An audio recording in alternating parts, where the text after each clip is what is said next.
Le Mali a fait un grand pas dans sa lutte contre le terrorisme.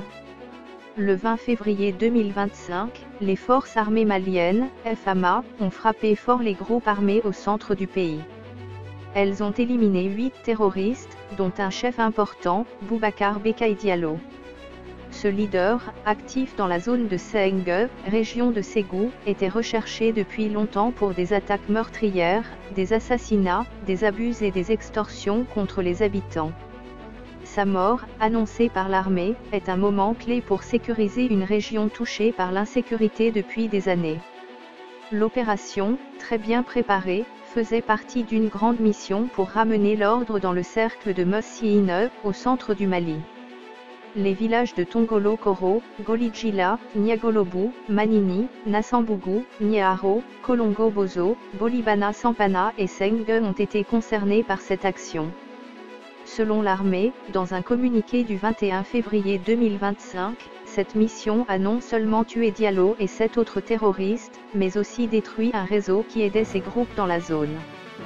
Les FAMA ont aussi saisi beaucoup d'armes, des fusils, des munitions et des pièces pour fabriquer des bombes artisanales, très dangereuses dans ce conflit. Elles ont également repris plus de 1500 animaux volés par les terroristes.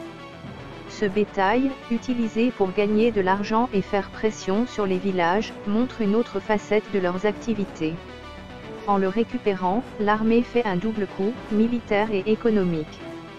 La mort de Diallo s'inscrit dans un effort plus large des FAMA pour reprendre le contrôle du pays. La région de Ségou, au centre du Mali, est une base pour les groupes armés depuis des années, profitant des problèmes politiques et logistiques du pays.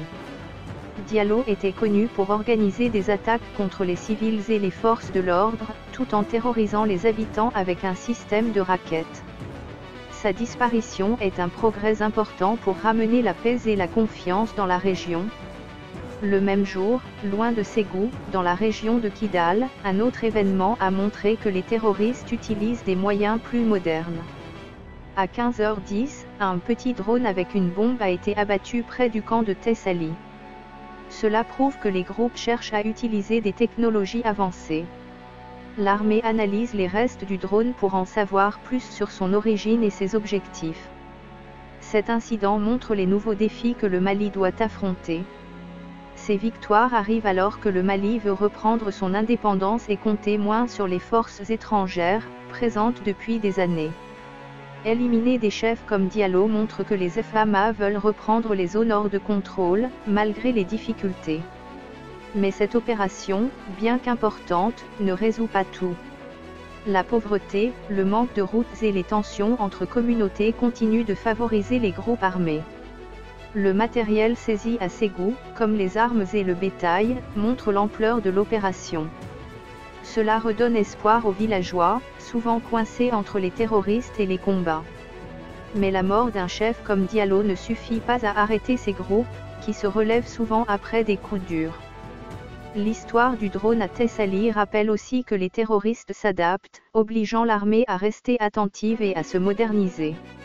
En résumé, l'opération du 20 février 2025 à Ségou, avec la mort de Diallo et la saisie d'armes, est une grande réussite pour les FAMA. Elle montre leur volonté de stopper la violence au centre du Mali et d'envoyer un message fort aux terroristes. Cependant, pour une paix durable, il faudra plus que des victoires militaires, il faudra aussi reconstruire le pays et apaiser les tensions entre les gens. Le drone de Kidal prouve que la menace change, et l'armée devra continuer à évoluer pour la contrer.